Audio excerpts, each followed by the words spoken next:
हरे कृष्ण। आप सभी लोगों का आज के शनिवार के साप्ताहिक प्रोग्राम में हार्दिक स्वागत है। वैसे तो बहुत सारे लोग आए नहीं हैं, शायद इंडिया पाकिस्तान मैच देखते हुए बैठ गए हैं, तो क्योंकि आसक्ति इतने आसानी से छूटती नहीं है ना, वो आसक्ति को छोड़ना इतना आसान नहीं है। किसी भी चीज़ के प्रति भी क्यों ना हो, चाहे वो खेल के साथ आसक्ति हो या किसी अन्य चीज़ों के साथ आसक्ति हो, उसको इतने आसानी से त्यागा नहीं जा सकता है, ना ही वो इतनी आसानी से छूट जाएगी। तो जब लोगों के सामने क्वेश्चन खड़ा रहता है, जब डुअलिटी खड़े रहते हैं, तो डेफिनेटली वो मटेरियल नेचर की ओर घूमते हैं। तो वो आध्यात्मिक ओर नहीं देखेंगे, वो डेफिनेटली कहाँ पे देखेंगे? भौतिकता की ओर देखेंगे। लेकिन ठीक है, फिर भी आप लोग आए हो। हम लोग जैसे कि आपने देखा होगा कि हर शनिवार को अलग अलग टॉपिक के ऊपर चर्चा करते हैं। हम कृष्ण की लीलाओं के ऊपर चर्चा करने वाले हैं, क्योंकि अभी तुरंत ही इसके बाद कार्तिक महीना चालू होने वाला है। कार्तिक मास की शुरुआत होने वाली है। 28 तारीख से कार्तिक शुरू होगा। तो हम भगवान की अलग अलग लीलाओं को देख रहे थे। उसमें से आज का जो टॉपिक आया हुआ है वो क्या है? अगासुर और बकासुर के बारे में। इन दोनों का एक साथ वर्णन किया गया है श्रीमद् भागवतम में, तो हम उनके ऊपर चर्चा करेंगे। उसके साथ साथ आज सर्वपितृ अमावस्या है।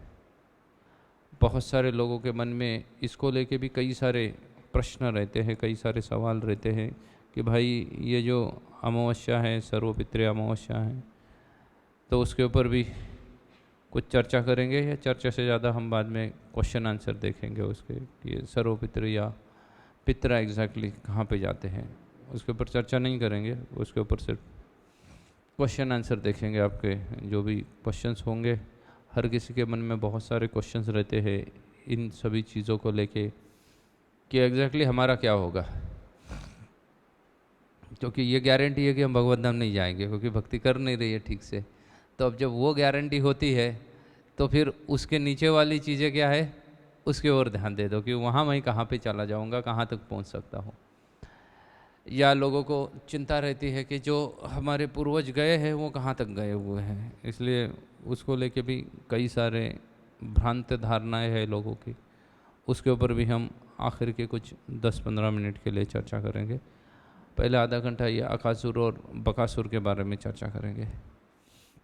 देखिएगा, ये जो कृष्ण लीला है, उन लीलाओं में भगवान कृष्ण की सबसे मधुर लीला जो है वो बाल लीला है। और इन हर लीलाओं से कुछ ना कुछ प्रकार की शिक्षाएं हमें प्राप्त होती है। उन शिक्षाओं को हम अगर हमारे जीवन में उतारेंगे तो डेफिनेटली हमारे जीवन में बहुत बड़ा क्या आ जाएगा? बदलाव आ जाएगा। लेकिन बहुत बार हम सिर्फ इन लीलाओं को एंटरटेनमेंट की तरह लेते हैं। लीलाओं को तो हम देखते हैं, लेकिन कैसे देखते हैं लीलाओं को? Just as a entertainment. और एंटरटेनमेंट करके देखते हैं तो फिर उससे जो लाभ प्राप्त होना चाहिए उस लाभ को हम प्राप्त नहीं करते हैं, क्योंकि हमने उसको लिया किसके तरह था? एंटरटेनमेंट करके लिया था। अगर हम उसको लाभ प्राप्त करने के लिए लेंगे तो डेफिनेटली लाभ भी प्राप्त कर सकते हैं, लेकिन लिया ही किसके तरह था? सिर्फ एंटरटेनमेंट की तरह लिया। तो फिर एंटरटेनमेंट की तरह लेंगे तो वो हमेशा क्या बना रहेगा? एंटरटेनमेंट बना रहेगा। अगर लाभ प्राप्ति के लिए लेंगे तो डेफिनेटली उससे क्या प्राप्त हो जाएगा? हमें बहुत सारा लाभान्वित हो सकते हैं, हमें लाभ प्राप्त हो सकता है। अभी समस्त जो कृष्ण की जितनी सारी लीलाएं हैं उसमें से लगभग 90 लीलाओं का 90 लीलाओं का वर्णन श्रीमद् भागवतम में मिलता है। अन्य शास्त्रों में कुछ लीलाओं का वर्णन मिलता है, लेकिन मेजॉरिटी जो लीला है वो श्रीमद् भागवतम में वर्णित की हुई है। कृष्ण की 90 लीला है। कृष्ण इस धरातल के ऊपर लगभग 125 वर्ष तक उपस्थित रहे।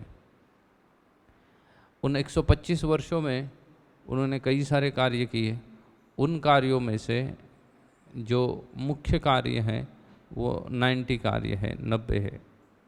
उन 90 का क्या किया गया है, वर्णन मिलेगा आपको ना। जो मुख्य 90 कार्य है उसका वर्णन मिलेगा। वैसे तो बहुत सारे कार्य हो सकते हैं, लेकिन उसमें से जो मुख्य कितने हैं, 90 ही है।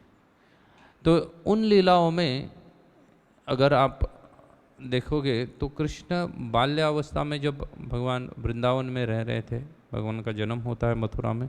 मथुरा से भगवान पहुंच जाते हैं कहाँ पे, गोकुल में पहुंच जाते हैं। गोकुल महावन कहा गया है गोकुल को, क्योंकि वृंदावन जो है उसको 12 फॉरेस्ट में डिवाइड किया गया है। उसमें से एक वृंदावन है, उसको सबको मिला के ब्रजभूमि बोला जाता है। और इस ब्रजभूमि में मथुरा भी ब्रजभूमि का ही हिस्सा है। तो ये पूरे ब्रज को 12 वनों में डिवाइड किया गया है, और इन 12 वनों में से एक वन गोकुल है, वहाँ पे भगवान चले जाते हैं। और वहाँ पे चले जाने के बाद फिर वहाँ से भगवान वृंदावन में आते हैं, और फिर वृंदावन के बाद भगवान काम्यवन में भी वास करते हैं। ऐसे 3 जगह पे भगवान अलग अलग जगह पे वास करते हैं। कुल मिला के 11 वर्ष तक भगवान वहाँ पे वास करते हैं। इन 11 वर्षों में ऐसा था कि भगवान का एक नित्य स्केड्यूल हुआ करता था। उस स्केड्यूल के अनुसार भगवान नित्य रूप से किसी न किसी असुर का क्या करते थे, वध करते थे। ये डेली हो गया है। विष्णु चक्रवर्ती ठाकुर लिखते हैं, वो कहते हैं कि ये मानो ऐसा था कि उनके मामा श्री जो है कंस, वो अपने भांजे के लिए हर वक्त एक नया खिलौना भेजते थे, और भगवान उसके साथ खेलते थे। खेलने के बाद उसको तोड़ देते थे, उस असुर का क्या कर देते थे, वध कर देते थे। ये अच्छा नित्य क्रम चल रहा था, ऐसा ही बारंबार चल रहा था। कंस ने कभी सोचा कि वो खुद भी जाके कृष्ण को मारेगा करके, लेकिन बहुत सारे बार ऐसा हुआ कि बहुत सारे लोगों ने उसको डराया कि बोले तुम मत जाओ, और तुम जाओगे तो कुछ वो कृष्ण खुद आके तुम्हें वध कर दे तुम्हारा। उसके पूर्व ही अगर तुम चले जाओगे तो तुम क्या हो रहे हो, खुद होके अपने मृत्यु के समीप जा रहे हो। इसलिए तुम उनसे क्या करो, दूर रहोगे तो ही अच्छा है।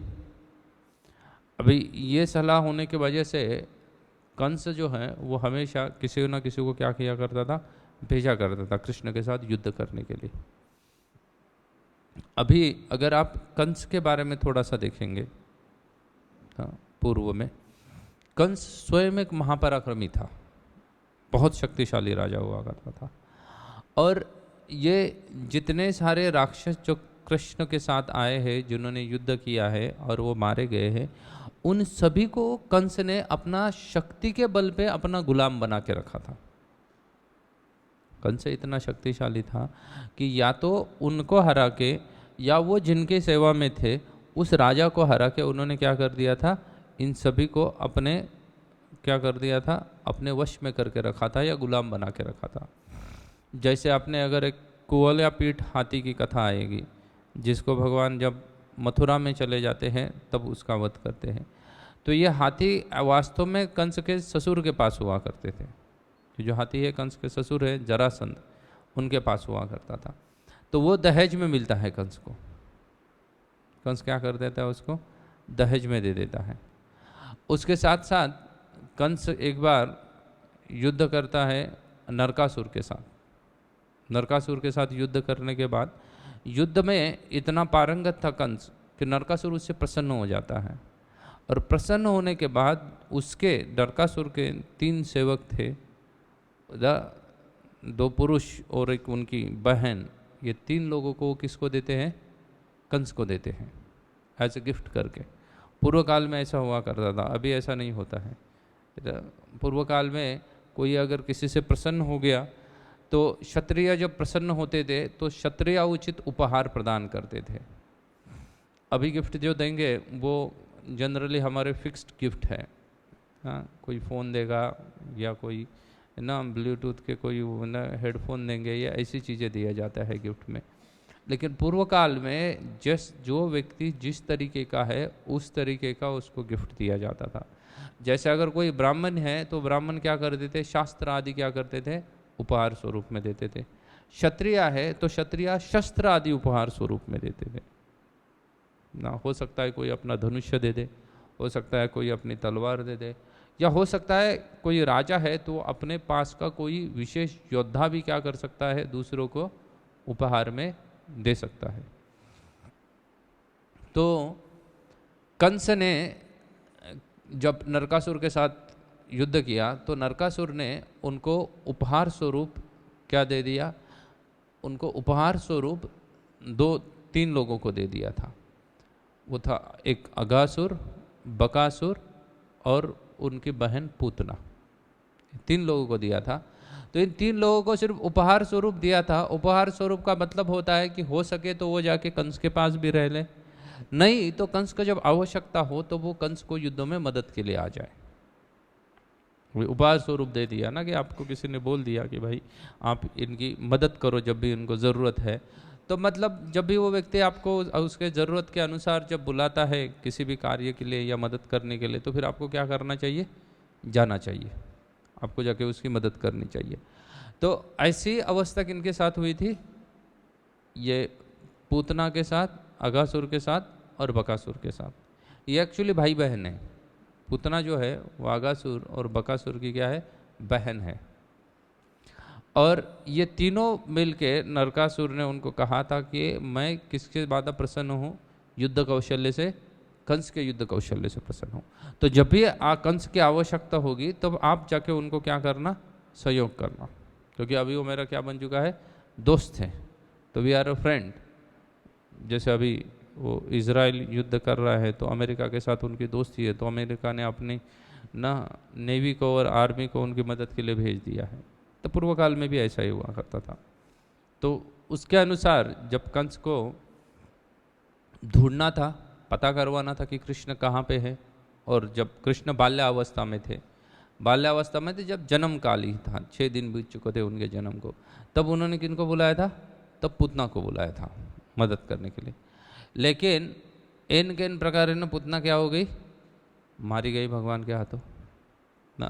पूतना का वध भगवान ने करने के बाद उसके जो 2 भाई है, एक का नाम है अघासुर और दूसरे का नाम क्या है, बकासुर, ये दोनों के दोनों जो है ना वो बड़े गुस्से हो गए थे, क्योंकि डेफिनेटली उनकी बहन मारी गई है।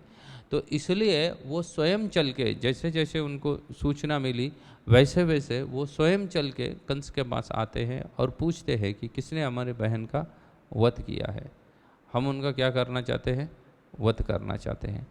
अच्छा, ये जो राक्षस है, जितने भी सारे कृष्ण लीला में कई सारे राक्षसों का वर्णन आएगा, ये सब राक्षस उस समय में बहुत ही शक्तिशाली हुआ करते थे। ऐसा कहा जाता था कि देवता तक उनके साथ दुश्मनी लेना नहीं चाहते थे।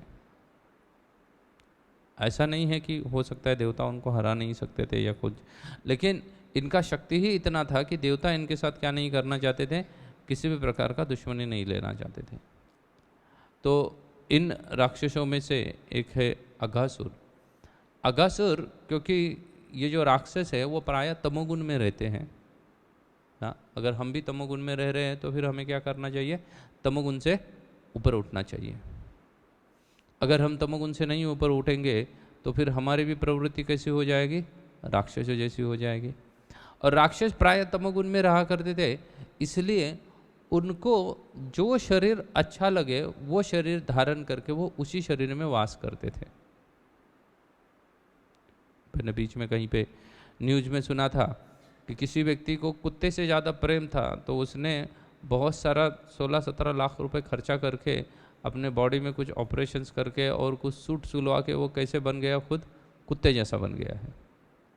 आजकल के भी लोगों की ऐसी धारणा है, ऐसी मानसिकता है।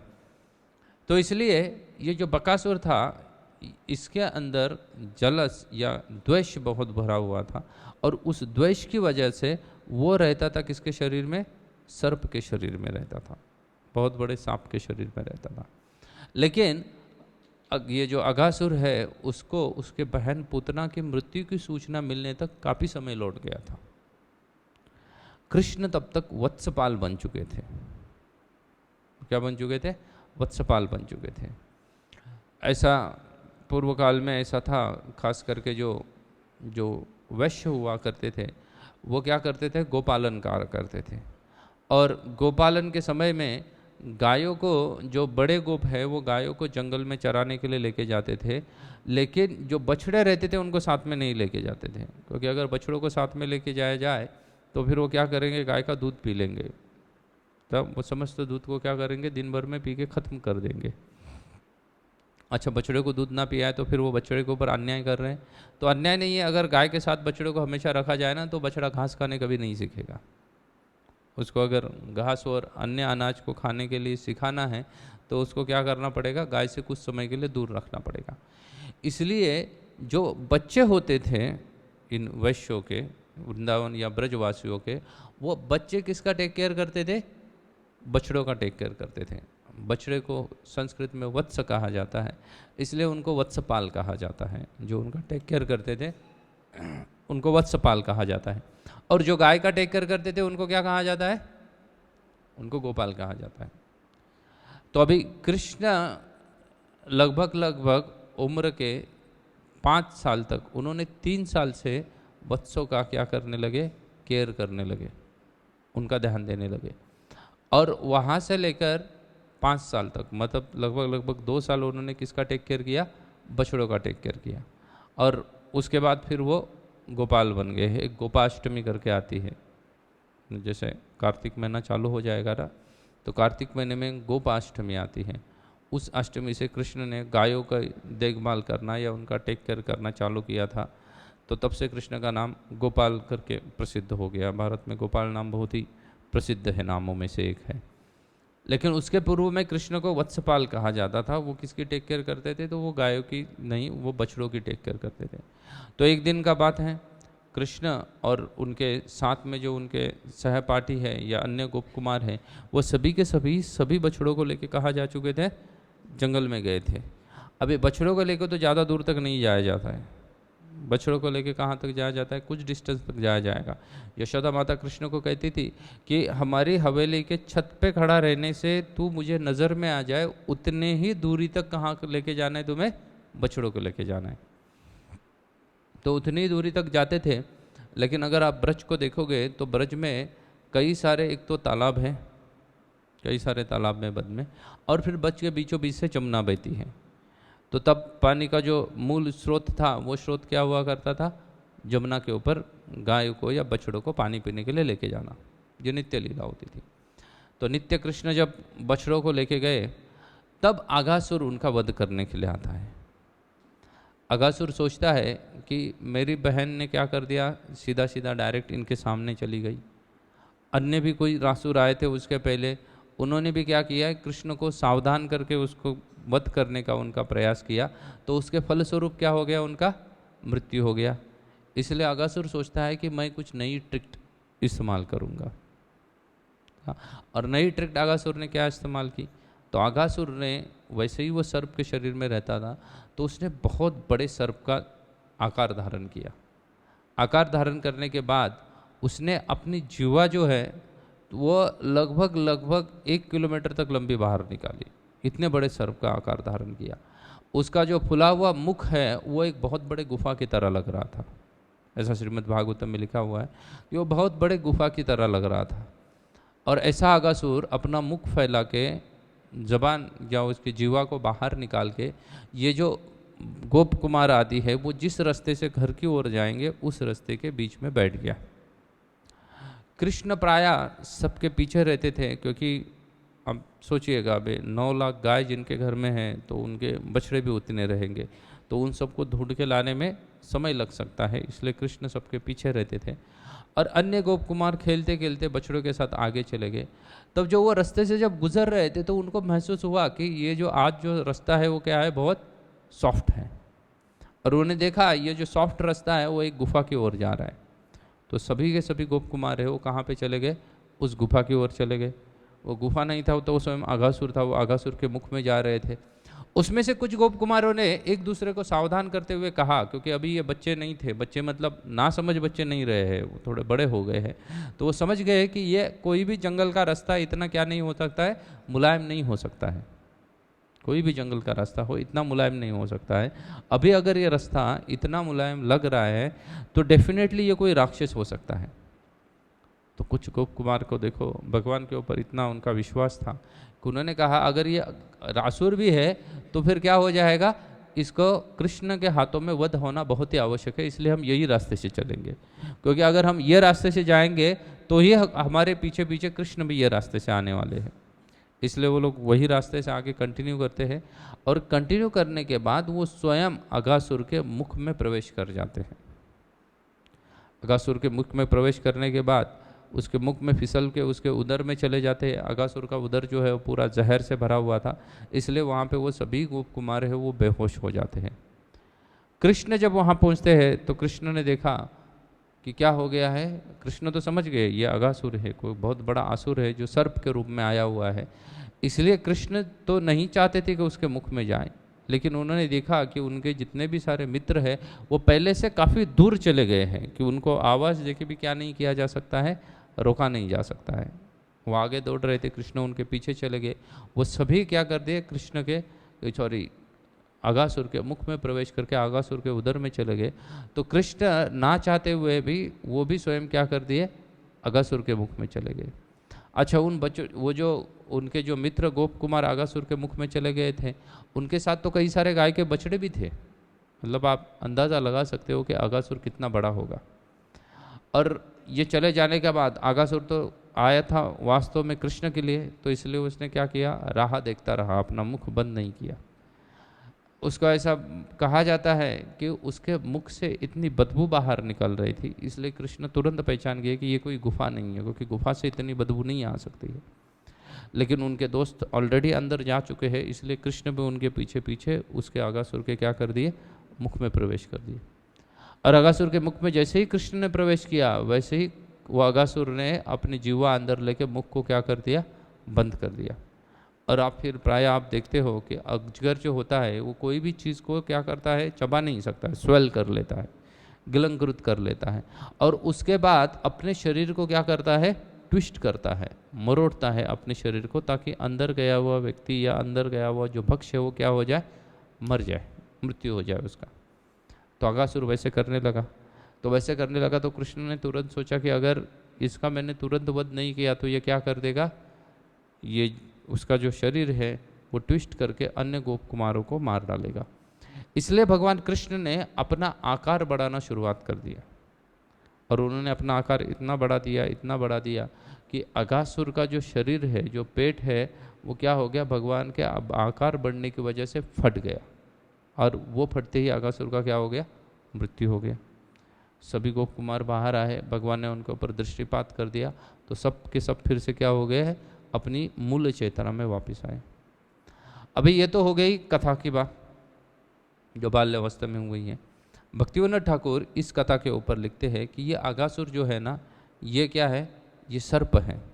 तो ये हमारे अंदर का क्या दिखा रहा है, तो हमारे अंदर का भी द्वेष या जलश को दिखा रहा है ना। सर्प योनि है, वो क्या है, वो सर्प योनि प्राय कैसी रहती है, तो ये तमोगुण में रहती है, और तमोगुण में रहने की वजह से ये प्राय सबका क्या करते रहते हैं, द्वेष करते रहते हैं। इसलिए अगर कोई उनके ऊपर घातक या प्रहार ना भी करे तो भी ये लोग क्या करते हैं, उस व्यक्ति को काटते हैं और अपना जहर उसके शरीर में छोड़ते हैं। हमारे भी कुछ ऐसा ही हो गया है। हमारा भी बहुत सारे लोगों के साथ कोई संबंध ना होने के बावजूद भी हम उनका क्या करते हैं, द्वेष करते हैं। करते हैं नहीं करते? आप देखो, जिस ऑफिस में आपको अपॉइंटेड किया गया, जॉब करने के लिए आप चले गए, ऑफिस में अन्य काम करने वाले कोई आपके रिश्तेदार है क्या? कोई रिश्तेदार नहीं है। लेकिन उसके बाद भी, उसके बावजूद भी वो कोई रिश्तेदार नहीं है, ना आपने उनको कोई धन दिया है, ना ही उनसे कोई धन लेना बाकी है, ना ही उन्होंने आपको कोई धन दिया है, लेकिन उसके बावजूद भी आपकी उनके साथ दुश्मनी क्यों हो जाती है? कभी किया है आपने अपने आप को ऑब्जर्व? हम जिस स्थान पे जाते हैं ना, एक दो महीने के बाद हम स्वयं ऐसा समझने लगते हैं कि ये कुछ लोग हैं, ये मेरे क्या है, दोस्त हैं, और ये कुछ लोग हैं, ये हमारे क्या है, दुश्मन हैं। होता है ऐसा? आप ऑफिस जाने वाले, you all are agree with it कि ऐसा हो जाता है। हम कुछ लोगों को दोस्त और कुछ लोगों को दुश्मन समझने लगते हैं। तो ये क्या है, ये द्वेष भावना नहीं है, ये हमारे अंदर की द्वेष भावना है। और इस द्वेष को चलते हुए हम सोचते हैं कि हमारा जीवन आनंदमय हो जाए या हम जीवन में सुखी हो जाए। नहीं हो सकता है। अच्छा, जिनको आप आपका दुश्मन समझ के बैठे हो वो कोई जीवन भर आपके साथ में नहीं रहने वाला है। रहने वाला है? नहीं रहने वाला है। हो सकता है आप स्वयं भी उस कंपनी में जीवन भर ना रहे ना। व्यक्ति किसी, आजकल तो ऐसा आ गया है कि एक 4-5 साल एक कंपनी में बीतने के बाद व्यक्ति स्वयं एक दूसरी कंपनी ना न्यू अपॉर्चुनिटीज ढूंढने लगता है। तो आप स्वयं वहाँ पे नहीं रहने वाले हो। अच्छा, जो व्यक्ति को आप दुश्मन समझ रहे हो वो भी वहाँ पे रहने वाला है क्या? वो भी वहाँ पे नहीं रहने वाला है। अगर आप दोनों भी वहाँ पे नहीं रहने वाले हो तो उसके बावजूद भी फिर आप उसको दुश्मन क्यों समझ रहे हो? दुश्मन उस व्यक्ति को समझा जाए जो वास्तव में आपको क्या किया है, आपको कुछ दुख पहुँचाया है, काफ़ी समय तक आपके साथ रहने वाला है, तो उसको आप दुश्मन समझ सकते हो। लेकिन इनको दुश्मन समझने में क्या है? कोई पॉइंट होता है? कोई पॉइंट नहीं है। लेकिन फिर भी हमारे अंदर की ईर्ष्या ऐसी है ना कि हम कुछ लोगों को अपना सुहृद मानते हैं, अपना दोस्त मानते हैं, और कुछ लोगों को हम हमेशा के लिए क्या मान बैठते हैं? हमारा खुद का दुश्मन मान बैठते हैं। ये हमारी वास्तविकता है। हम उनको अपना दुश्मन मान लेते हैं। क्यों दुश्मन मानते हैं? दुश्मन ना मानने का 2-3 कारण हो सकते हैं। दुश्मन मानने के 2-3 कारण हो सकते हैं कुछ लोगों का। एक तो होगा कि वह हमारे ओपिनियन को रिस्पेक्ट नहीं करता होगा।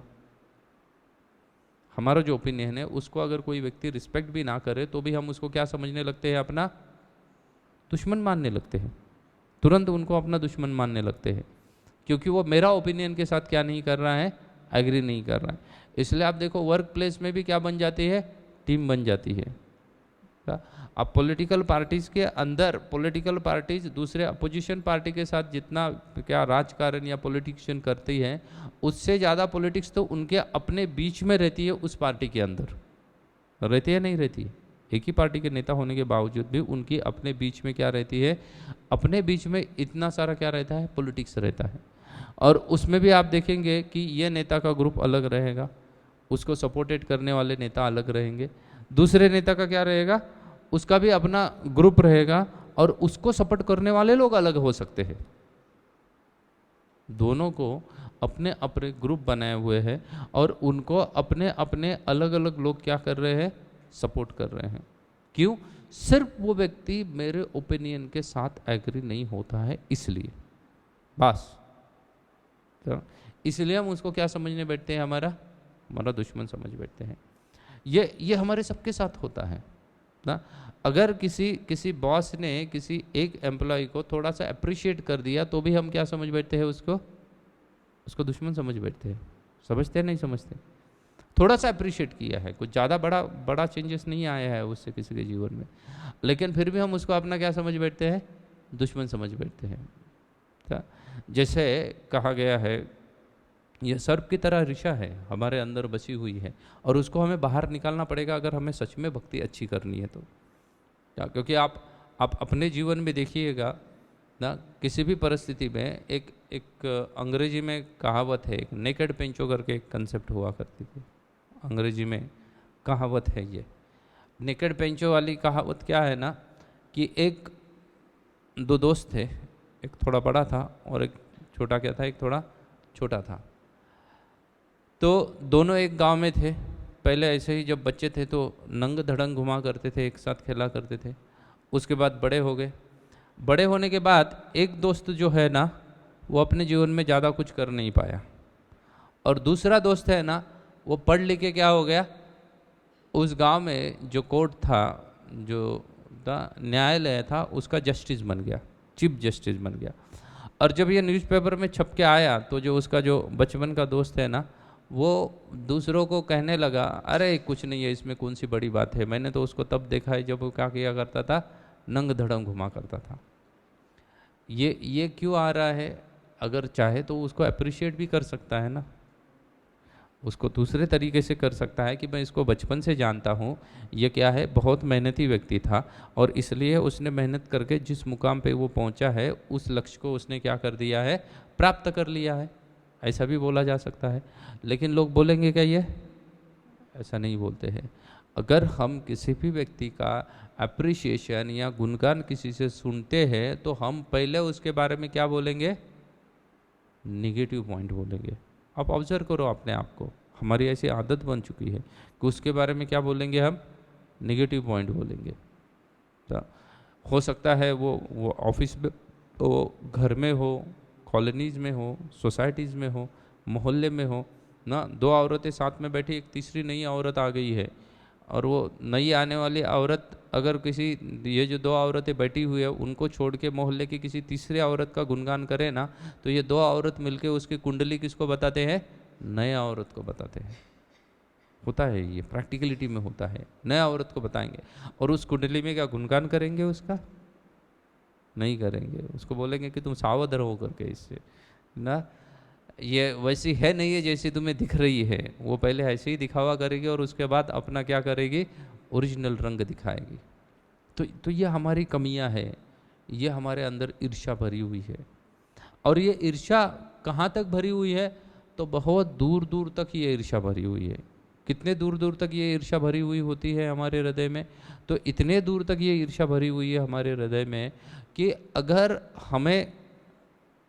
हमें अगर कोई एक पर्टिकुलर क्रिकेट खेलने वाला व्यक्ति पसंद नहीं है, कुछ भी कारणवश वो पसंद नहीं है, और वो अगर अच्छा बैटिंग कर रहा है तो भी हम उसके दोष ढूंढने के पीछे लगे रहते हैं ना। हालांकि उसका और हमारा कोई संबंध नहीं है, उसका एक अलग फील्ड है, उस फील्ड में ना कभी हम एंट्री करने वाले हैं, हमारे फील्ड में ना कभी वो एंट्री करने वाला है, ना हमारे घर में वो प्रसाद के लिए आने वाला है, चाय पीने के आने वाला है, ना हमें उसके घर बुलाने वाला है, दोनों नहीं होने वाला है। लेकिन उसके बावजूद भी हम उसकी बुराई करते हैं। किया है आप लोगों ने इसका अनुभव? उसके बावजूद भी हम उसकी बुराई करेंगे, कोई संबंध नहीं है, उसके बावजूद भी बुराई करते रहते हैं। ये क्या दर्शा रहा है? ये हमारे अंदर की सिर्फ और सिर्फ किसको दर्शा रहा है? ईर्ष्या को दर्शा रहा है। आप उन दिनों में जाके थोड़ा सा देखिएगा जब आप खुद कॉलेज में पढ़ रहे थे, अभी आप उस परिस्थिति को जाके थोड़ा सा सोचिएगा कि उस समय में आपके फ्रेंड्स के साथ क्या डिस्कशन होता था।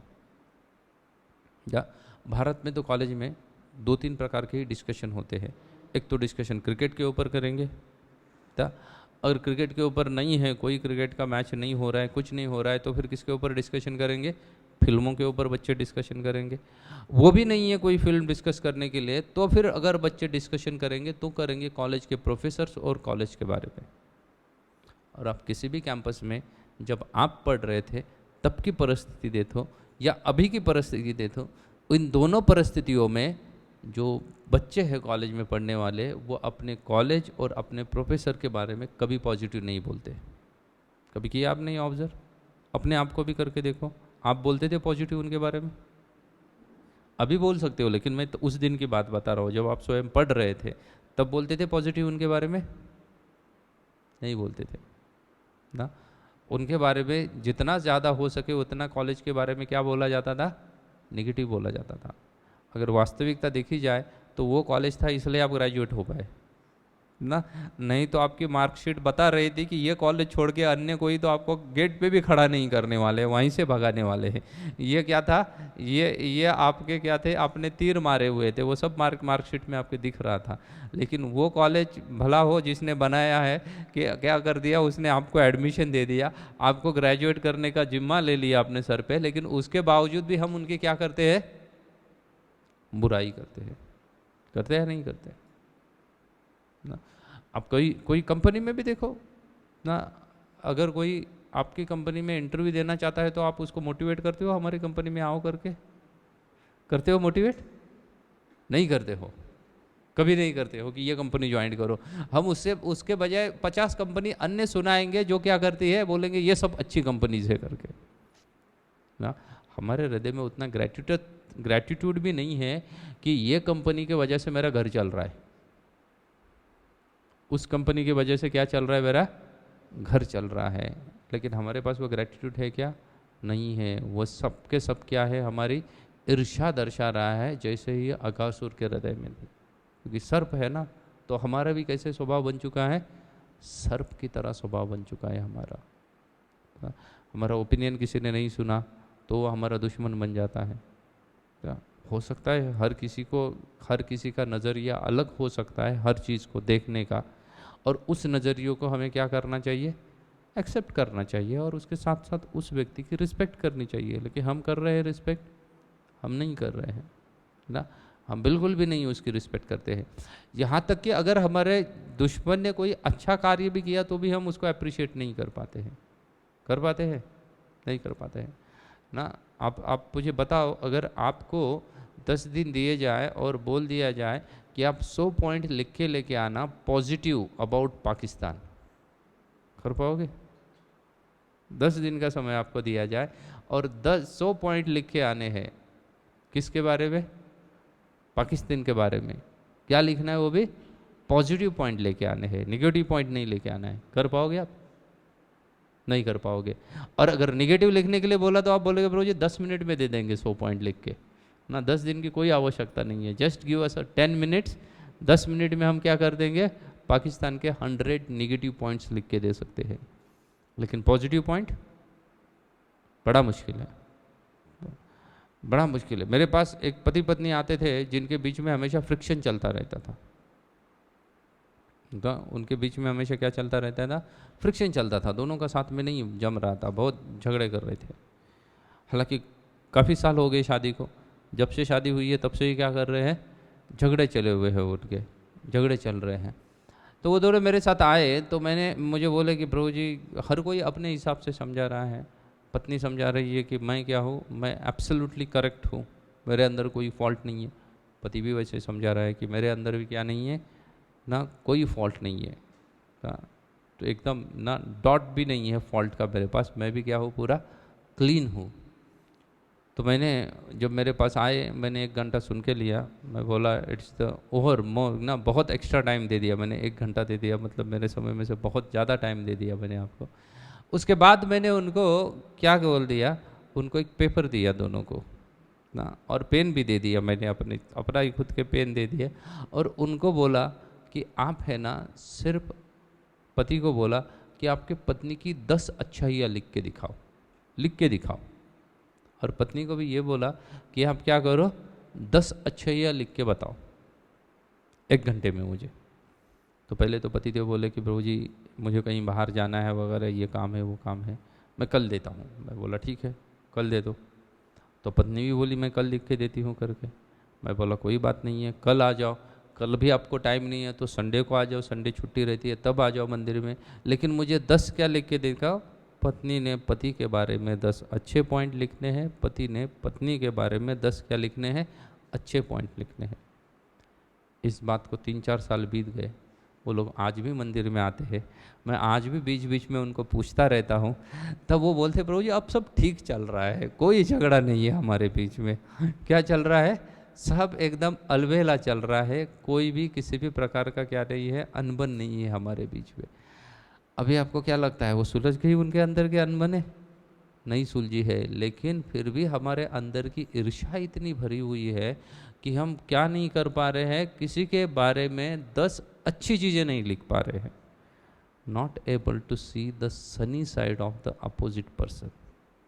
उनके कुछ अच्छे गुण हो सकते हैं, सनी साइड हो सकती है, लेकिन उनको हम देखने की क्या नहीं रखते हैं, हम उनको देखने की किसी भी प्रकार की शक्ति नहीं रख पा रहे हैं। तो ये किसके लक्षण है?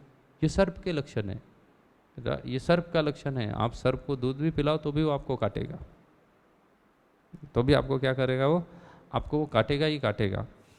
हमारा एक रावेत में मंदिर है, रावेत निगड़ी, इस्कॉन निगड़ी कहते हैं उसको, पूना में स्थित है। अभी तो उसका सब कुछ ठीक ठाक है, लेकिन कुछ सालों पहले 2007-8 में वो पूरा ठीक से कंस्ट्रक्ट नहीं किया था, तो कई सारे सांप वगैरह भी आते थे। तो सांप आते थे तो एक दिन शाम को 9 बजे जहरीला नाग अंदर प्रवेश कर गया आश्रम में जहाँ ब्रह्मचारी रहते थे। तो 4-5 ब्रह्मचारी लाठी लेके आए उसको मारने के लिए। 2-4 लोगों ने तो 2-4 फटके लगा भी दिए उसको। लगा देने के बाद एक ब्रह्मचारी और उस पिक्चर में एंट्री करता है, और उसने पहले उसको है ना ट्रेंड था वो सर्प को पकड़ने में, तो बोला मारो मत, बोले फालतू में क्यों मार रहे हो, उसने किसी को काटा तो नहीं है हमें। तो उसने उस सर्प को क्या किया, बचाया, बचा के उसको पकड़ा, पकड़ के उसको क्या कर दिया, एक ड्रम में डाल दिया। एक बड़ा सा ड्रम था, उस ड्रम में उसको डाल दिया। एक चूहा भी कहाँ से मरा हुआ ढूंढ के लाया, उसको खाने के लिए डाल दिया। वो सर्प ने उसको भी खाया, वो चूहे को। और बाकी लोग तो डरने लगे, भाई ये सांप ना, यहाँ इसको कहाँ रखेंगे, इसको बाहर छोड़ते हैं। तो बोला अभी तो रात है, अंधेरा है, कल थोड़ा दूर जाके छोड़ेंगे ताकि वो फिर से इस एरिया में ना आ जाए। और उसने वो अपने कमरे में रख दिया उसको और सो गया रात में। समाओ उसका दुर्भाग्य ऐसा कि वो ड्रम क्या हो गया, पलटी हो गया, उसका ढक्कन खुल गया, सांप बाहर आया, जिसने उसको बचाया उसको काटा और चला गया वहाँ से ना। ये ईर्ष्यालुता रहती है।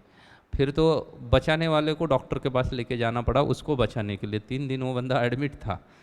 तो ये ईर्ष्यालु लोगों का स्वभाव होता है। और अगर आप अपने आप को देखोगे, खुद को अगर हम देखोगे, तो हमारा स्वभाव भी लगभग लगभग ऐसा ही है। लगभग लगभग कैसा है, ऐसा ही है, थोड़ा प्लस माइनस हमारा स्वभाव ऐसा ही है ना। आपके आजू बाजू में रहने वाले आपको तकलीफ देते होंगे, हो सकता है ना, तकलीफ देते होंगे आपके सोसाइटी में, आपके सामने रहने वाले, साइड में रहने वाले, फ्लोर में रहने वाले, ऊपर में रहने वाले, नीचे में रहने वाले, कुछ तो तकलीफ देते होंगे, इसलिए आपकी उनके साथ दुश्मनी है या आपको वो दुश्मन लगते हैं। ऑफिस वाले आपको तकलीफ कुछ तो देते होंगे, इसलिए उसको आप दुश्मन समझ के बैठे हो। लेकिन आप देखो यहाँ पे आप सब लोग आते हो ना, भक्ति करने के लिए आते हैं ना, लेकिन ओवर द ना पीरियड ऑफ टाइम, जैसे जैसे समय बीतता जाएगा ना, आपके कुछ दुश्मन यहाँ पे भी बन जाएंगे। अब ऑब्जर्व करना खुद को, आपके कुछ दुश्मन कहाँ पे बन जाएंगे, यहाँ पे भी कुछ दुश्मन बन जाएंगे। और आप लगने लगेगा, आप मार्क आउट करोगे कि ये भक्त क्या है ना, ये सब क्या है हमारे, ये दुश्मन है, और ये भक्त क्या है, ये सब मेरे क्या है, दोस्त है। इन भक्तों के साथ मेरा नहीं जमने वाला है, इन भक्तों के साथ मेरा जमेगा, इसलिए मैं इन्हीं के साथ रहूँगा, इन लोगों के साथ नहीं रहूँगा वगैरह। हमारा ये सब बनने लगता है। ये क्या है, हमारी ईर्ष्या है। अभी यहाँ के लोगों के साथ तो कुछ लेन देन है आपका, कुछ नहीं है। हफ्ते में आप एक बार आते हो मंदिर में, फिर चले जाते हो, लेकिन उसके बावजूद भी आपके दुश्मन बन गए। बन गए ना दुश्मन, क्यों बन गए, सिर्फ और सिर्फ हमारे स्वभाव की वजह से। इसलिए हमें समय रहते ही इस स्वभाव को क्या करना पड़ेगा, बदलना पड़ेगा। अगर हम समय रहते हमारे इस स्वभाव को नहीं बदलेंगे ना, तो फिर कृष्ण को है ना ओपन हार्ट सर्जरी करनी पड़ेगी, जैसे अगासुर का पेट फाड़ के भगवान ने की है। क्योंकि भगवान तो पहले हमें मौका देंगे कि क्या करो, तुम खुद सुधर जाओ ना, साम दाम दंड भेद। तो पहले तो हमें मौका देंगे भगवान ज्ञान की ओर से, कि ज्ञान के तलवार से इस सब को काट के खुद सुधर जाओ। अगर नहीं सुधरेंगे तो फिर भगवान क्या करेंगे, ऑपरेशन वाला तरीका अपनाएंगे। सुधरना तो है ही, चाहे आप आज सुधरो या ऑपरेशन के बाद सुधर जाओ, लेकिन ऑपरेशन के बाद सुधरना पेनफुल होता है। ऑपरेशन होगा तो पेनफुल है, लेकिन खुद अभी सुधर जाओगे तो उतना पेनफुल नहीं रहेगा, उतना कष्टप्रद नहीं रहेगा। इसलिए अच्छा रहेगा कि हम हमारे अंदर की इन कमियों को देख के क्या करना पड़ेगा, खुद को सुधरना पड़ेगा। अगर नहीं सुधरते रहेंगे तो एक ना एक दिन क्या होगा, फोर्सफुली सुधरा जाएगा ना, फोर्सफुली हमें सुधरने के लिए बोला जाएगा। हमारे अंदर ईर्ष्या की कोई कमी नहीं है। हमें लगता है अभी कि हमारे पास कोई ईर्ष्या नहीं है वगैरह, लेकिन अगर आप जैसे जैसे सिचुएशन में ढलते जाओगे ना, अलग अलग सिचुएशन में, तो आप देखना हमारी ईर्ष्या कितनी ऊपर आती है। हाँ, फॉर एग्जाम्पल आप इस मंदिर में आ रहे हो, प्रायः मैं कोई आता है जनरली तो मैं किसी के साथ भी ज़्यादा समय नहीं बिताता हूँ मंदिर में आते हैं। तो मैं अगर जितना काम है उतना ही लोगों के साथ समय बिताता हूँ, और उनके बाद उनको बोलता हूँ कि आप दर्शन वगैरह ले लो और क्या करो, खुद अगर प्रसाद वगैरह लेके फिर आप निकल जाओ मंदिर से करके ना। प्रायः मैं, आपने देखा होगा कि मैं कहीं पे भी कहीं खड़ा रह के किसी के साथ ज़्यादा समय तक बात नहीं कर सकता हूँ। क्यों ये बात ना करने के पीछे का कारण यही है कि अगर मैं कुछ लोगों को समय दूँ और कुछ लोगों को समय ना दूंगा ना, तो लोग मुझे भी पार्शियल समझने लगेंगे, बोलेंगे ये प्रभु जी है सिर्फ क्या करते हैं, अपने लोगों को समय देते हैं और अन्य लोगों को समय ही नहीं देते हैं। इसलिए वैसे जब तक कोई स्पेसिफिकली फ़ोन करके समय नहीं मांगता है तब तक मैं किसी के साथ समय नहीं बिताता हूँ। जस्ट लोगों के बीच में कुछ मैंने किया नहीं है, लेकिन फिर भी ईर्ष्या पैदा हो सकती है उनके हृदय में, उसको अवॉइड करने के लिए। तो इसलिए मैं नीचे खड़ा नहीं रहता हूँ या किसी के साथ ज़्यादा समय नहीं बिताता हूँ, क्योंकि हमारा मनुष्य का स्वभाव ही ऐसा है। हम यहाँ पे आए किस लिए, ठीक होने के लिए आए हैं। इसलिए ये हर स्वभाव को हमें क्या करना पड़ेगा, गहराई तक, हमारे हृदय के गहराई तक जाके देखना पड़ेगा। अगर हम अपने खुद के हृदय के गहराई तक जाके ऐसे स्वभाव को अगर ऑब्जर्व करेंगे तो ही हमारा जीवन में जल्दी बदलाव आएगा और हम जल्दी भक्ति में क्या कर सकते हैं, प्रगति कर सकते हैं। लेकिन अगर हम इन चीज़ों को जीवन की गहराई में उतर के नहीं देखेंगे तो फिर परिणाम स्वरूप क्या हो जाएगा, परिणाम ये हो जाएगा कि हम इन चीज़ों को कभी सीखेंगे नहीं और फिर हम भक्ति भी कितनी भी करते रहे लेकिन उसके बावजूद भी यहाँ के लोगों के साथ जो भक्त है उनके साथ भी हमारे क्या बन जाएगी, दुश्मनी बन जाएगी, क्योंकि हमने किसको नहीं त्यागा हुआ है, ईर्ष्या को नहीं त्यागा हुआ है। इसलिए ये समस्त जो आगासुर के लीला है उसके साथ भगवान हमें क्या कर रहे हैं, इंडिकेशन दे रहे हैं कि क्या करना चाहिए हमें। ये सर्प की तरह जो हमारा स्वभाव है ना उसको क्या करना पड़ेगा, त्यागना पड़ेगा।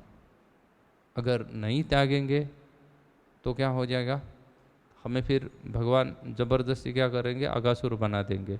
अन्य समय जब लीला करेंगे ना तो बोलेंगे एक अच्छे ईर्ष्यालु व्यक्ति की आवश्यकता थी और वो कौन है, बोले वो तुम हो। तो अलग तरीके से समझाएंगे। उससे अच्छा है कि आसानी से हम समझ जाएं और इन सब स्वभाव से ऊपर उठने का प्रयास करें ना, इन सभी चीज़ों से ऊपर उठने का प्रयास करें। अगर हम उठ पाए तो डेफिनेटली कृष्ण हमसे प्रसन्न रहेंगे और हम इससे अगर ऊपर नहीं उठ पाए ऐसे स्वभाव से तो डेफिनेटली कृष्ण हमसे क्या रहेंगे, हमसे कृष्ण अप्रसन्न रहेंगे और उसका फलस्वरूप क्या रहेगा, हमारी भक्ति में उतनी प्रगति नहीं हो पाएगी। क्योंकि प्रगति होने के लिए जैसे हमें नाम संकीर्तन करना है उस तरीके से ही हमारे अंदर काम क्रोध लोभ मोह मद मात्सर्य आदि जो है ना उसके ऊपर भी सोचना पड़ेगा। और उस मात्सर्य के ऊपर अगर हम सोचते रहेंगे या इन काम क्रोध लोभ मद मात्सर्य आदि षड विकार के बारे में सोचते रहेंगे तब हम उसको निकाल सकते हैं। जब तक हम फाइंड आउट ही नहीं करेंगे कि हमारी बीमारी क्या है तब तक आप उसके ऊपर कोई दवाइयाँ नहीं लगा सकते हो। इसलिए हमें खुद होके हमारे हृदय में उतर के देखना पड़ेगा कि मेरे जीवन में कितनी ईर्ष्या भरी हुई है। ठीक है, ये तो हो गया अगासुर का।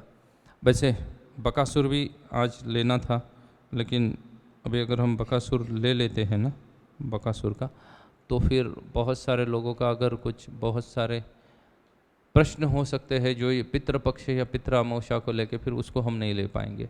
इसलिए हम बकासुर को अगले सैटरडे अगले लीला के साथ देखेंगे। अभी आज जो ये पितृपक्ष की जो आखिरी दिन था जिसको सर्व पितृ अमावस्या कहा जाता है, यह पितृपक्ष जो है इसके बारे में आपके माइंड में कोई भी धारणाएं अगर है तो आप उसको पूछो। जितना मुझे ज्ञात है उतना मैं उसको समझाने का या क्लियर करने का प्रयास करूँगा। Yes bro.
देखिएगा अभी ये जो कौवे का जो कंसेप्ट है इसके बारे में कहना तो बहुत मुश्किल सा कार्य है क्योंकि वो केस टू केस डिफर करता है ना।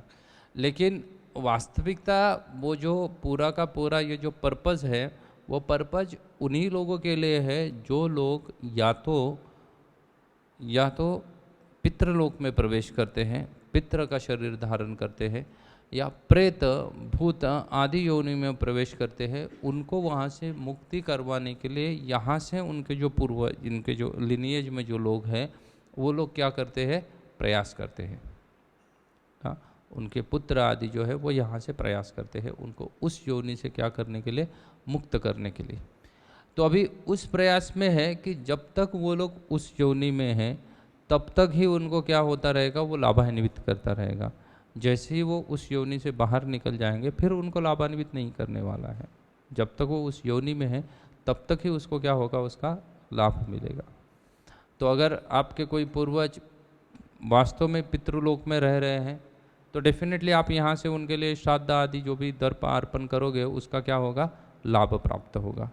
लेकिन अगर वो वहाँ है ही नहीं तो लाभ का कोई गुंजाइश नहीं है, क्योंकि वो तो चले गए, या तो अपर प्लैनेट में जाए या किसी अन्य शरीर में चले जाए, किसी भी योनि में क्यों ना चले जाए, लेकिन उनको लाभ नहीं होने वाला है। लाभ ये सिर्फ उस व्यक्ति के लिए है जिनको शरीर प्रदान नहीं किया जाता है या जिनको यातना शरीर प्रदान किया जाता है। तो पितृलोक में रहने वाले या भूत प्रेत आदि योनि में रहने वाले उनको यातना शरीर प्रदान किया जाता है। तो उनके पुण्य कम गिर रहे हैं तो उनके नाम से कोई पुनीत कार्य किया जाए तो ऐसे परिस्थिति में उन लोगों को यहाँ में से कुछ पुण्य क्या किए जाएंगे, प्रदान किए जाएंगे, और जिससे उनको लाभान्वित होके हो सकता है उनके आगे का जीवन क्या हो जाए, ठीक ठाक चले। वो इम्पॉसिबल है, हमें समझना इम्पॉसिबल है कि वो अब तक वहाँ पे है या वहाँ से चले गए हैं या और कहाँ पे गए हुए हैं। लेकिन अगर वास्तविकता अगर देखी जाए तो वास्तविकता ऐसी होती है ना कि कोई अगर पितृलोक में प्रवेश कर जाता है या किसी निम्न योनि में भूत प्रेत आदि के योनि में प्रवेश करता है व्यक्ति, तो वो हमारा जो लाइफ स्पैन है उससे ज़्यादा समय तक वहाँ रहता है। हमारा जो जीवन काल है उससे ज़्यादा समय तक वो वहाँ पे वास करेगा। डेफिनेटली वहाँ से वो आगे बढ़ेगा, या तो आप उसका पुण्य बढ़ा तो वो आगे बढ़ेगा, नहीं तो उसको एक टाइम पीरियड है उसमें उसको वहाँ से निकलना है। जैसे वो जेल में है ना, जेल में अगर किसी को एक टाइम पीरियड के लिए रखा जाए 11 साल 12 साल 15 साल के लिए रखा जाए तो 12 साल 11 साल के बाद तो उसको निकलना ही है बाहर। लेकिन फिर भी उसके बीच में अगर उसने अच्छा व्यवहार किया, उसने अच्छा बिहेवियर किया, तो हो सकता है उसको 11 साल की जगह 10 साल में भी निकाल दे बाहर, हो सकता है ना।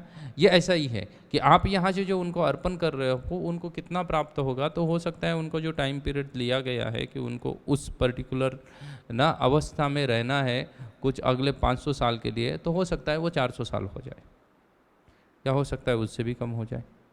तो इसके लिए ये सब जो क्रियाकर्म आदि दिए हुए हैं ये उसके लिए दिए हुए हैं। लेकिन ये सब करने में क्या है, बहु शाखा अनंतश्य, कई सारी शाखाएं हैं इसकी। इसलिए भगवान अर्जुन को बोलते हैं कि ये सब करने से अच्छा है व्यावसायित्मिका बुद्धि योग का वहाँ पे प्रदान करते हैं द्वितीय अध्याय में भगवद गीता के। तो बुद्धि योग बताते हुए बोलते हैं कि इससे अच्छा है कि तुम निष्काम कर्म योग करो या भक्ति का मार्ग स्वीकार करो, क्योंकि आप भक्ति के मार्ग को स्वीकार करते हो तो आपके पूर्वज ना ही सिर्फ भूत प्रेत या पितृलोक में गए हो, वो किसी भी अवस्था में किसी भी योनि में ना क्यों गए हो, उनको दूसरा मनुष्य शरीर भी क्यों ना धारण हुआ है, लेकिन फिर भी भक्ति उनको लाभान्वित कर सकती है। ये भक्ति की अपनी शक्ति है, वो वहाँ पे उनको लाभान्वित कर सकती है। इसलिए हमें उनके लिए भक्ति करना क्या है, ज़्यादा अच्छा है। हम जितना भक्ति में दृढ़ रहेंगे उतना क्या हो जाएगा, आपके पितृ आदि जो है उनको क्या मिलेगा, लाभ मिलेगा। आप जितना भक्ति में कमज़ोर रहोगे उतना वो क्या हो जाएंगे, वो भी कमज़ोर हो जाएंगे। और किसी का कोई प्रश्न है इसको लेके? जी ब्रो, जोर जोर से बोलिए।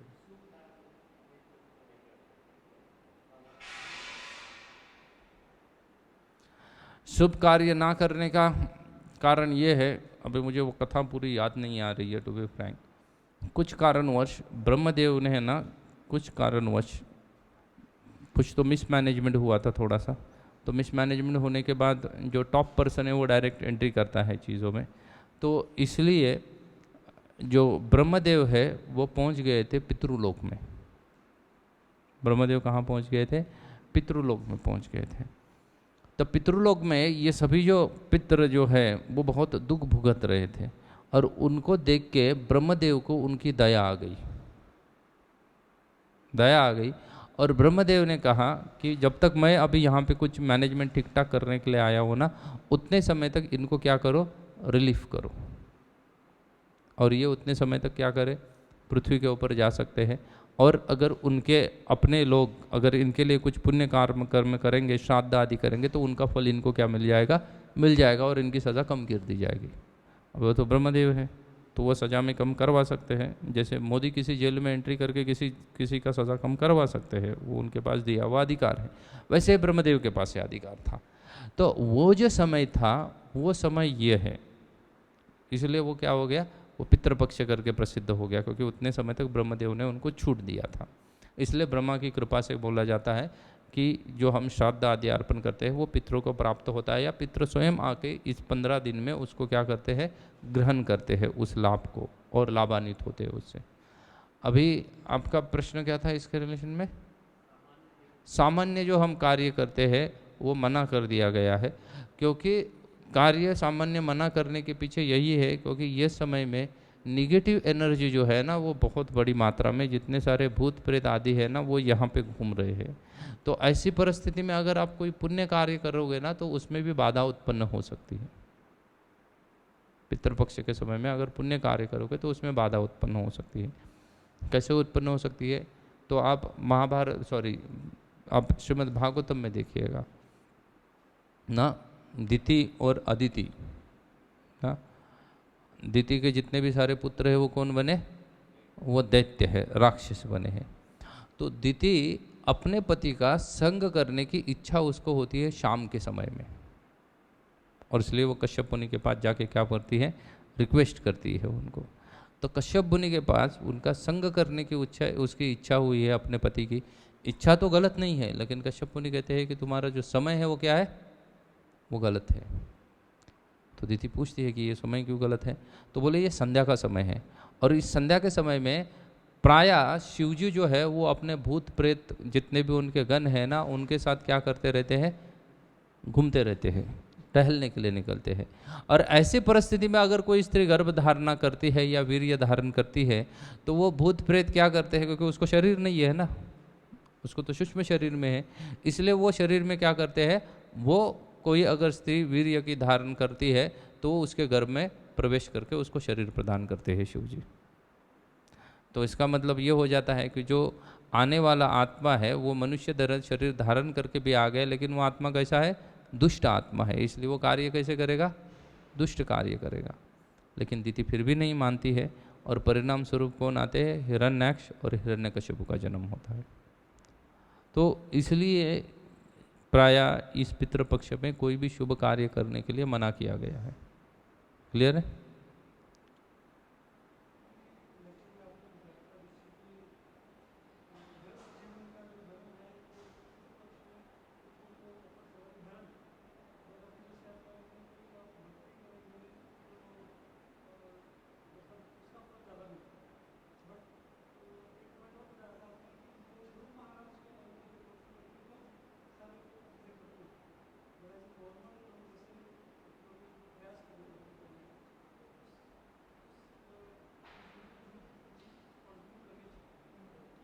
डेफिनेटली देखिएगा, पूरे संस्कारों को अगर आप देखोगे तो 49 टाइप्स ऑफ संस्कार आज बोले गए हैं। महाभारत में वर्णन आता है संस्कार कितने हैं, तो बोले गए 49 टाइप्स हैं।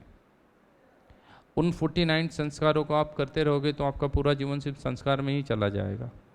तो इसलिए गोपाल भट्ट गोस्वामी ने जब इसके ऊपर फिर से इसको असेंबल किया या कलेक्ट किया, तो उन्होंने कहा जो वैष्णव है, जो विष्णु भक्त हैं, उनको ये 49 संस्कार करने की आवश्यकता नहीं है, लेकिन उसमें से उनको मिनिमम 16 संस्कार करने चाहिए। अभी ये सिर्फ बोला गया था वैष्णव के लिए, लेकिन अभी ये ट्रेडिशन हो गया है 16 संस्कार का, लेकिन वास्तव में संस्कार 16 नहीं है। टोटल संस्कार कितने हैं, 49 है, 49 संस्कार है, लेकिन ये ट्रेडिशन हो गया कि 16 संस्कार 16 संस्कार। तो चलो ट्रेडिशन भी हो जाए, तो इन 16 संस्कार में श्राद्ध संस्कार का वर्णन आता है, श्राद्ध आदि संस्कार करना चाहिए। तो फिर जैसे मैंने ही कहा कि भक्ति करने से क्या होगा, ज़्यादा लाभान्वित होता है, तो ये श्राद्ध आदि करना चाहिए या नहीं करना चाहिए? तो ये श्राद्ध आदि डेफिनेटली करना चाहिए, लेकिन हर चीज़ को करने की दो पद्धति होती है, एक होती है कर्मकांड विधि और एक होती है भागवत विधि। भागवत विधि और कर्मकांड विधि, दो विधियाँ होती है किसी भी चीज़ को करने की। तो जब भक्त अगर ये संस्कार जब करते हैं तब वो कौन सी विधि से करते हैं, भागवत विधि से करते हैं। जैसे आप जितना सारा वेस्टर्न फूड है ना, चाहे फिर वो इटालियन हो या चाइनीज़ फूड हो या अन्य किसी देश का फूड हो, उसका आपको इंडियन वर्जन मिलेगा ना, वास्तव में वैसा है नहीं। अगर आप इटालियन पिज़्ज़ा खाओगे तो खा नहीं पाओगे उसको, क्योंकि उसके अंदर कुछ नहीं है, सिर्फ बेस है और उसके ऊपर चीज़ और थोड़ा सा पेपर पाउडर और नमक डाल के दे देंगे, बस ख़त्म है, और कुछ नहीं डाला जाएगा उसके ऊपर। अगर आप वास्तव में चाइनीज़ नहीं खा सकते हो, आप जितना भी सारा चाइनीज़ फूड खाते हो, वो चाइनीज़ फूड क्या है, उसका इंडियन वर्जन है ना। रियल चाइनीज़ फूड आप नहीं खा सकते हो, क्योंकि उनके पास तो bread he red and bread, black and bread, white and bread, ऐसे उनके ब्रेड के टाइप होते हैं, तो इसलिए हम उनको नहीं खा सकते हैं। वैसे ही जो भी विधि हम कर रहे हैं, जो संस्कार है, उनको भी करने की दो पद्धति है, एक है भागवत पद्धति और एक है कर्मकांड पद्धति। तो हमें ये 16 संस्कार करने हैं, लेकिन कैसे करने हैं, भागवत पद्धति से प्रदान कर रहे हैं। जैसे अगर आप कर्मकांड पद्धति से अगर श्राद्ध आदि चीज़ों देखोगे पितृपक्ष में, तो पंडित जी कहेंगे कि भाई जो भी बनाया हुआ है वो पहले किसको खिलाया जाएगा, उन पितरों को खिलाया जाएगा, उसके बाद बाकी सबको खिलाओ। भागवत विधि क्या है, जो भी बनाया वो पहले भगवान को खिलाओ, और उसके बाद वो जो प्रसाद है वो किसको खिलाओ, पितरों को खिलाओ, जिससे पितर क्या हो जाएंगे, ज़्यादा लाभान्वित हो जाएंगे। उसके साथ साथ आप गोकर्ण की कथा देखो, गोकर्ण ने अपने भाई के लिए बहुत सारे जगह पे जाके क्या कर दिया, उनका श्राद्ध कर दिया, गया तक गए और श्राद्ध कर दिया, लेकिन उसके बाद भी वो भूत योनि में ही रहा, वहाँ से निकल नहीं पाया। तो फिर गोकर्ण बोले अभी कोई उपाय नहीं है, अभी एक ही उपाय है। उसने क्या किया, वो बोले भाई को तू एक जगह बैठ जा, जैसे भी तू पितृ योनि में है जो भी है, और क्या सुन ले, तू श्रीमद् भागवत कथा सुन ले। और उन्होंने उसको भागवत कथा सुनाई, तब सिर्फ उसका उद्धार पितृ या भूत योनि में था, जहाँ पे वो प्रेत योनि में पड़ा था, वहाँ से उसका उद्धार नहीं हुआ, बल्कि उसका तो उद्धार इस भौतिक संसार से हो गया, वो भगवत धाम चला गया सीधा से। तो इसलिए हमें ये सब चीज़ों को भागवत विधि के द्वारा करनी चाहिए। क्लियर है?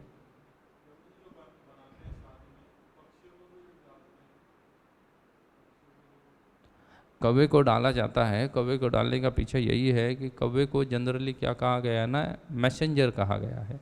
ये नहीं कि कौवा यहाँ से लेके जाके वो हर चीज़ को क्या करेगा, नरक में प्रोवाइड करके आएगा, but he is the messenger ना। तो वो इन्फॉर्मेशन कौवे के थ्रू ट्रांसफ़र होती है, और ये कौवे को वरदान स्वयं भगवान ने दिया हुआ है ना। भगवान रामचंद्र ने कौवे को ये वरदान दिया हुआ है कि आप क्या करोगे, ये जो श्राद्ध आदि है उस कार्य में आप उसका जो मैसेज है या उसको जो है क्या करोगे, यमराज तक पहुंचाओगे। ये स्वयं कृष्ण ने जब जयंत इंद्र का पुत्र कौवे का रूप धारण करके उसने सीता के क्या कर दिया था, पैर के ऊपर चोंच मार दी थी, तो भगवान ने एक तिनका लेके क्या कर दिया था, उसको मार दिया था। वो बहुत सारे जगह पे गया खुद को बचाने के लिए, लेकिन वो बचा नहीं पाया। फाइनली भगवान से आकर उसने क्षमा याचना की, तो भगवान ने क्या कर दिया, ठीक है मैं तेरा वध नहीं करूँगा, लेकिन तुम्हारी आँख फूट जाएगी। तो आँख फूटने के बाद तो भगवान ने वो तो क्षमा कर दिया, लेकिन भगवान तो स्वराट है और जल्दी प्रसन्न होने वाला है, तो भगवान और प्रसन्न हुए, बोले कि ये समस्त कौवों को वरदान है कि वैसे तो कौवा क्या है, तमोगुनी पक्षी कहा जाता है, लेकिन फिर भी बोले उसको सब लोग क्या करेंगे, बहुत रिस्पेक्ट करेंगे, कब, अंतिम समय में, क्योंकि वो क्या करेगा, वो जो है वो यमराज के और जो लोग नीचे श्राद्ध आदि कर रहे हैं उनके बीच का ब्रिज बनेगा, इसलिए खिलाया जाता है। और किसी को माताओं को कोई प्रश्न है?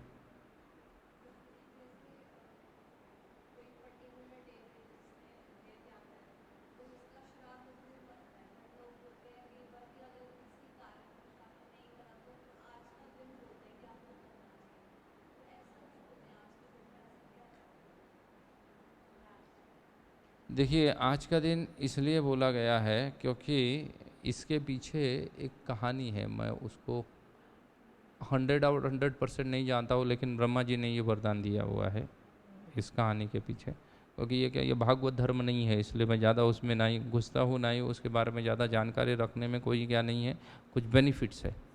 लेकिन जनरली अगर जो व्यक्ति जिस तिथि में मृत्यु होता है उस तिथि को, वो तिथि है इस 15 दिन में कहीं तो आने ही वाली है, प्रतिपदा द्वितीया तृतीया, उस दिन उसका श्राद्ध करना चाहिए।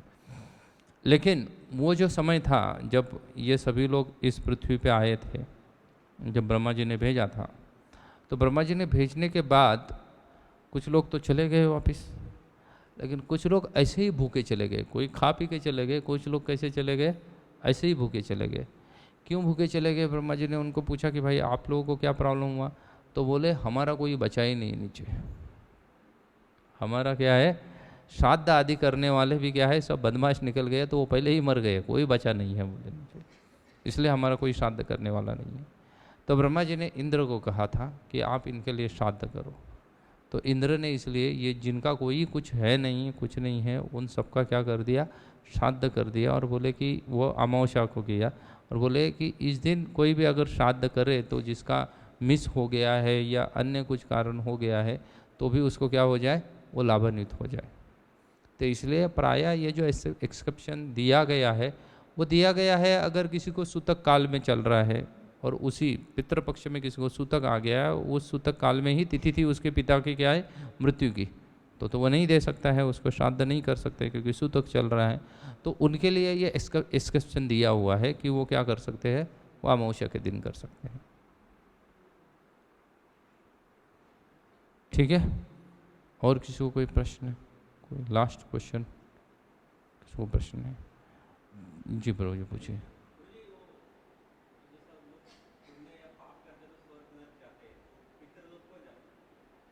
पितृलोक स्पेसिफिकली वो वेटिंग एरिया है जिनका क्या होता है ना, पाप और पुण्य का बैलेंस्ड रहता है, उसके पास पाप भी उतने ही है और पुण्य भी उतने ही, कोई कम नहीं किया उसने। जिस आता है ना पितृलोक, अगर 14 भुवन में आता है तो पितृलोक जो है ना वो कोई बहुत बड़ी प्रगति कर लिया ऐसा नहीं है। पितृलोक जाके, पितृलोक जो है वो मर्त्य लोक का हिस्सा है, हम जहाँ पे रह रहे हैं ना उसी का हिस्सा क्या है, पितृलोक भी है, क्योंकि ये प्लानिटरी सिस्टम है ना, कई सारे प्लानिट है। तो मर्त्यलोक जिस जिस सेक्शन का या मर्त्यलोक का हिस्सा क्या है, पृथ्वी है, उसी का हिस्सा पितृलोक भी है।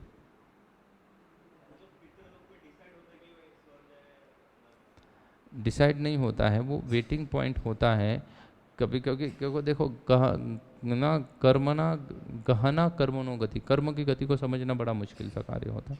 लेकिन कुछ लोग होते हैं जिनका पाप पुण्य के रेशो में पुण्य का रेशो ज़्यादा होता है तो स्वर्ग आदि में जाते हैं, ऊपरी प्लैनेट में जाते हैं।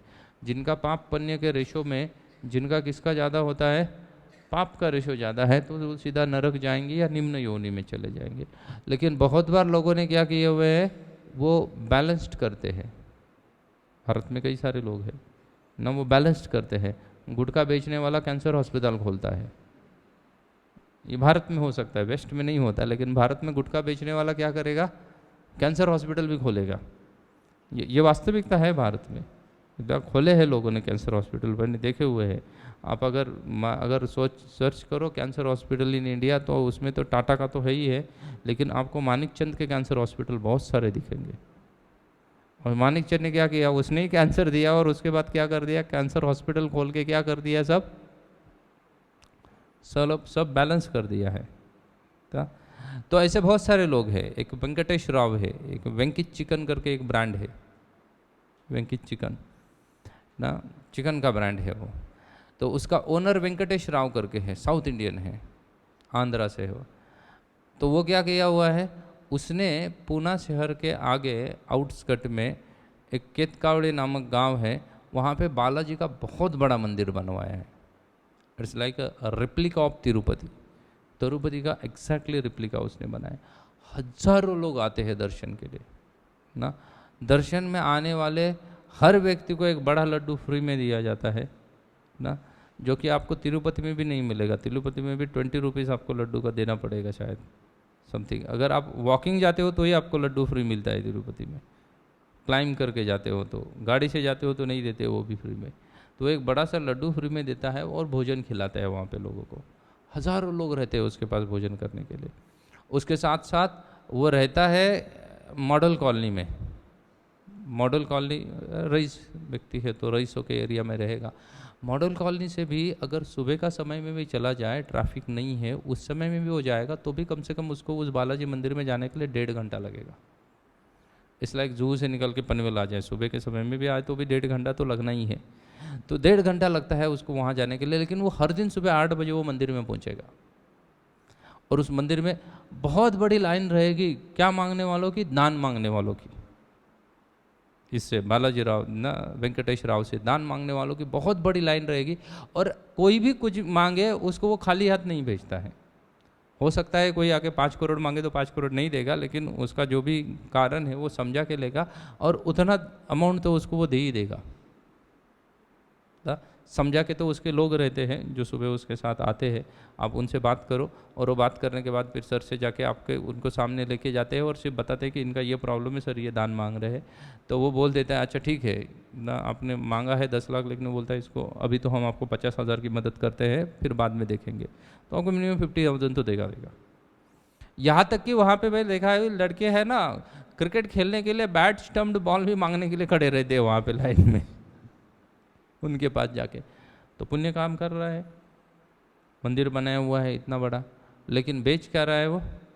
चिकन बेच रहा है, मुर्गियाँ काट रहा है ना। हर मंदिर को, कोई भी मंदिर वाले जाते हैं तो उसको वो डोनेशन देते ही देते हैं ना। हमारा कुंज बिहारी वृंदावन चंद्र इस्कॉन एनवीसीसी में कृष्ण को तो उसने 2 बार 2 जन्माष्टमी में उसने कृष्ण को सोने की बांसुरी चढ़ाई है। उसी व्यक्ति ने कृष्ण को सोने की 2 बार बांसुरी चढ़ाई। हमने उस बांसुरी का देखा था जब पहले बार उसने लगाई थी 2012 में, तो मैं तो खुद गया था उसका चेक करने के लिए, उसका कॉस्टिंग कितना होगा दूसरे सोनार के पास। तब उसका कॉस्टिंग 11 लाख रुपए था, 2011 की बात है, वो 11 लाख रुपए उसका था। उसके बाद उसने 2018 में भी सोने की बांसुरी दी थी, लेकिन मैं 18 में मैं नहीं लेके गया था, लेकिन डेफिनेटली उसका भी होगा 15-20 लाख तो कॉस्टिंग होगा। तो इतना सारा दान कर रहा है, लेकिन उसके साथ साथ क्या कर रहा है वो? पाप भी कर रहा है। तो इसलिए उनका बैलेंस नहीं हो, मतलब उनका बैलेंस हो जाएगा पाप और पुण्य। तो ऐसे लोग पितृलोक में जनरली जाते हैं, और वो वेटिंग पीरियड है। अगर उनके नीचे से कोई उनको श्राद्ध आदि अर्पण करता है तो डेफिनेटली उनको फिर प्रमोट किया जाएगा ऊपरी लोक में। अगर नहीं करता है तो फिर उनको पनिशमेंट के लिए लेके जाया जाएगा। क्लियर? हरे कृष्णा। तो यहीं पे हम हमारी वाणी को समाप्त करते हैं, आज के प्रवचन को। हम फिर से मिलेंगे अगले शनिवार को सेम टाइम पे इसी जगह पे। हरे कृष्णा। श्रील प्रभुपाद की